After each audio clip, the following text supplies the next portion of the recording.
para que se dé media vuelta. Se inicia requisando desde la parte, siempre se requisa primero por un costado hasta la parrillada. Después de que se termina de hacer el barrido, se le solicita al funcionario.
Bueno, yo lo llevo mucho hacia la presión.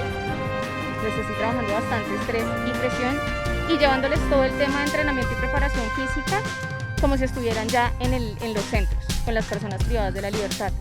También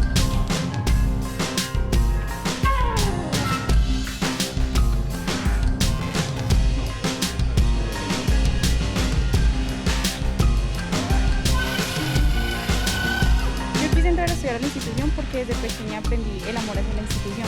Mi papá me enseñó todo sobre la institución y una forma de aportarle a la institución, amándola y queriéndola, ha sido pertenecer a ella, poder profesionalizarme y con mis conocimientos poderle aportar a la misma. Se le solicita que se dé media vuelta. Se inicia requisando desde la parte, siempre se requisa primero por un costado hasta la parrillada. Después de que se termina de hacer el barrido, se le solicita al funcionario.